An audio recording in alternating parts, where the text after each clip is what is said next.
Hello, and welcome to episode 2.5. I am James. In the previous episode, we concluded our discussion about the description of consonants. In this episode, which is the final episode of this unit, we will focus on the other type of sound, vowels. It is important to study vowels from a phonetic perspective for two reasons.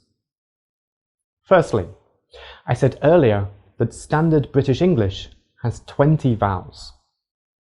Of course, there are several other English accents, such as American, Australian, Canadian, South African, and New Zealand. These all sound different from each other, and the differences are mostly because of the vowels. This means that accents usually have many differences in vowels, but the consonants of different accents are mostly the same. The second reason is that there are only 5 letters in the English alphabet to represent these 20 vowels. Thus, the English writing system is again inadequate to represent English sounds. We know that, to make vowels, we do not block or limit the flow of air in the oral cavity. However, we still need to make different vowel sounds, which we do by changing the position of either the tip or the body of the tongue in the mouth. We cannot describe vowels in the same way as consonants because all vowels are voiced and the air is not blocked or limited. Thus, voicing and place of articulation are irrelevant for vowels. To describe vowels, the most important factor is the shape of the oral cavity in order to show where the vowels are created. Linguists decided that, to keep it simple, the tongue looks like the shape on the screen now. Where we put the vowels on this shape depends on the position of the tongue when the vowel is being spoken. It is called the vowel trapezium. Here, you can see the full vowel trapezium for standard British English. The labels along the top and down the right describe the position of the tongue, and the labels down the left describe the openness of the mouth. To create a complete phonetic description of a vowel, we put 5 things together in this order. 1. The length of the vowel. In other words, whether it is long or short. Long vowels always have this 2 dot symbol afterwards. 2. The height of the body of the tongue in the mouth. 3. The frontness of the vowel. In other words, how far forward the tongue is in the mouth. 4. How open or closed the mouth is. And 5. Whether the lips are rounded or unrounded. In other words, whether the lips form a circle shape when saying the vowel. Let's begin by looking at 4 vowels in the 4 corners of the vowel trapezium. Firstly, E is at the top left of the vowel trapezium, and it has the 2 dot symbol. This means it is a long vowel. The tongue is high in the mouth, the tongue is at the front of the mouth is almost completely closed, and the lips are unrounded, which means that the lips do not make a circle shape when you say it. Therefore, it is a long, high, front, closed, unrounded vowel. Secondly, R is in the far corner, at the bottom right. It is also long, but the tongue is low and at the back of the mouth. The mouth is open and the lips are unrounded. Thirdly, on the bottom left of the vowel trapezium is A. It is short because it doesn't have the 2 dot symbol after it, unlike R. Because it is at the bottom, the tongue is low and the mouth is open. It is on the left, so the tongue is at the front of the mouth. Finally, because the mouth is wide open, the lips are not in a rounded circle shape. Finally, oo is in the top right, so it is a long, high, back, closed, rounded vowel. Say these 4 vowels to yourself a few times, in this order: E, U, R, A. You should be able to feel your tongue moving firstly from front to back, secondly from high to low, and also your mouth opening and almost closing. Let's discuss the 5th criterion in more detail, because lip rounding is a little difficult to understand. If your lips are rounded, the space between them is a circle shape. If you say oo, you can feel that the area in the middle of your lips feels round. In contrast, if your mouth is wide open for a vowel like a, then there won't be a circle shape between your lips. In general, unrounded vowels are at the front of the mouth, and rounded vowels are at the back. However, there is one exception. R is a back vowel, but it is actually unrounded. From O upwards to U, the rounding increases. You can feel this if you say O, U. As you say them, the space between your lips becomes more circular. Let's now look at the complete phonetic description for all the English vowels, along with their IPA and 2 example words. Firstly, I, bit, lid.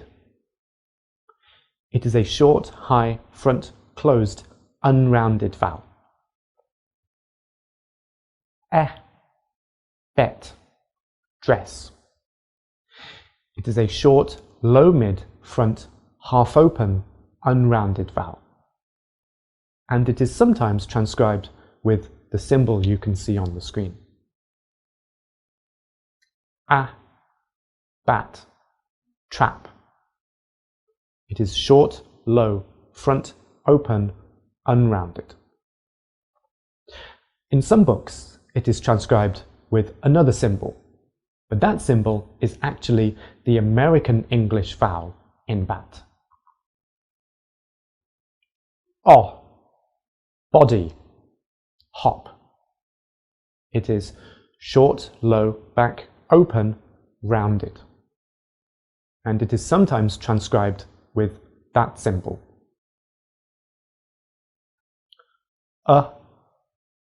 Bus, strut. It is short, low mid, back, half open, unrounded vowel. Wood, wolf. It is short, high mid, back, half closed, rounded vowel. Beat, fleece. Long, high, front, closed, unrounded. Word, nurse. It is long, low mid, central, half open, unrounded vowel. Start, calm. It is long, low, back, open, unrounded. Soup, news. Long, high, back, closed, rounded vowel.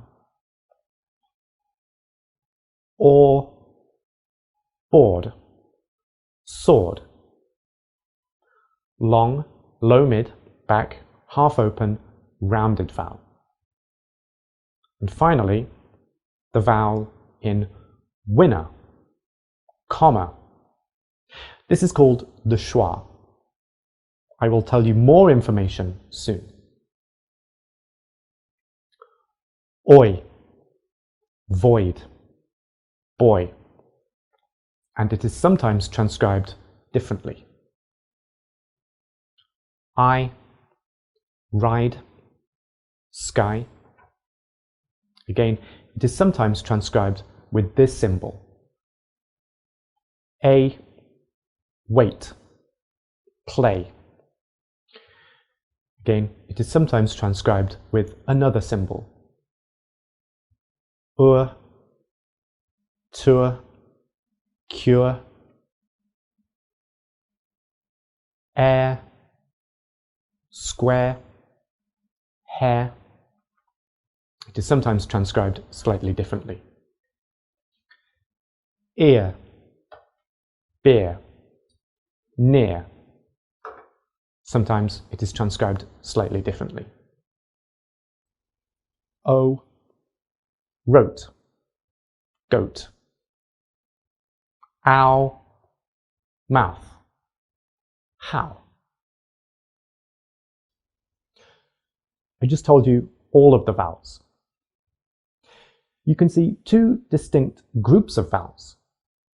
Those which contain one IPA symbol and those which contain two. We have so far discussed the first group, which are called monophthongs. Monophthong is a vowel that only contains one sound. In contrast, the vowels that contain two sounds are called diphthongs. These are the second group of vowels. Within a diphthong, the sound changes from the first to the second sound. Before we continue, make sure you pronounce these words correctly. Monophthong and diphthong. Many people ignore the H and pronounce the P as P. However, the PH is in fact F. Here is the vowel trapezium of the British English diphthongs. Let's focus on oi as an example. This is the vowel in boy. Say this word to yourself, and you will feel the vowel change from oi to I. Look at the vowel in the trapezium. The arrow shows the movement of the tongue from the first vowel sound, or, to the second vowel sound, I. However, it is sadly not as simple as that, because in all diphthongs, the second vowel sound is much shorter and weaker than the first sound. This means that the tongue gets close to the position of the second vowel sound, but it doesn't fully get there. So, the second vowel sound in oi is not exactly the same as the monophthong I. You can see this by looking at the only diphthong beginning with I. Where oi finishes is not the same position that ear begins. There is one final vowel to discuss, the schwa. This is the most common vowel in English, and it is used only in unstressed syllables. This is the vowel in the first syllable of about, and the vowel in the final syllable of water.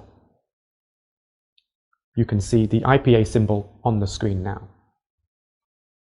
Importantly, this sound is not the same as because is only used in stressed syllables. If you return to the vowel trapezium for British English, you will see that these two vowels are in different places. The schwa is very central because this is the most relaxed tongue position. Now, please answer these questions.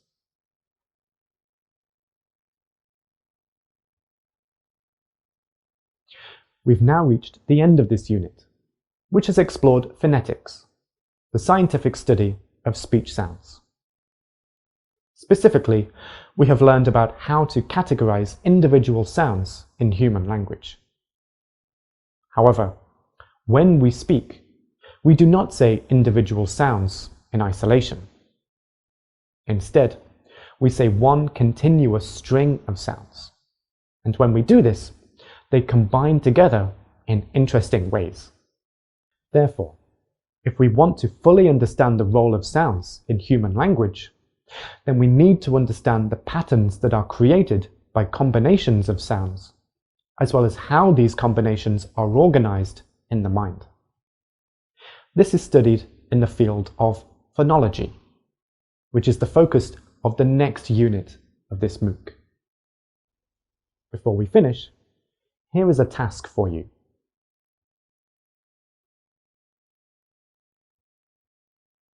Thank you for watching.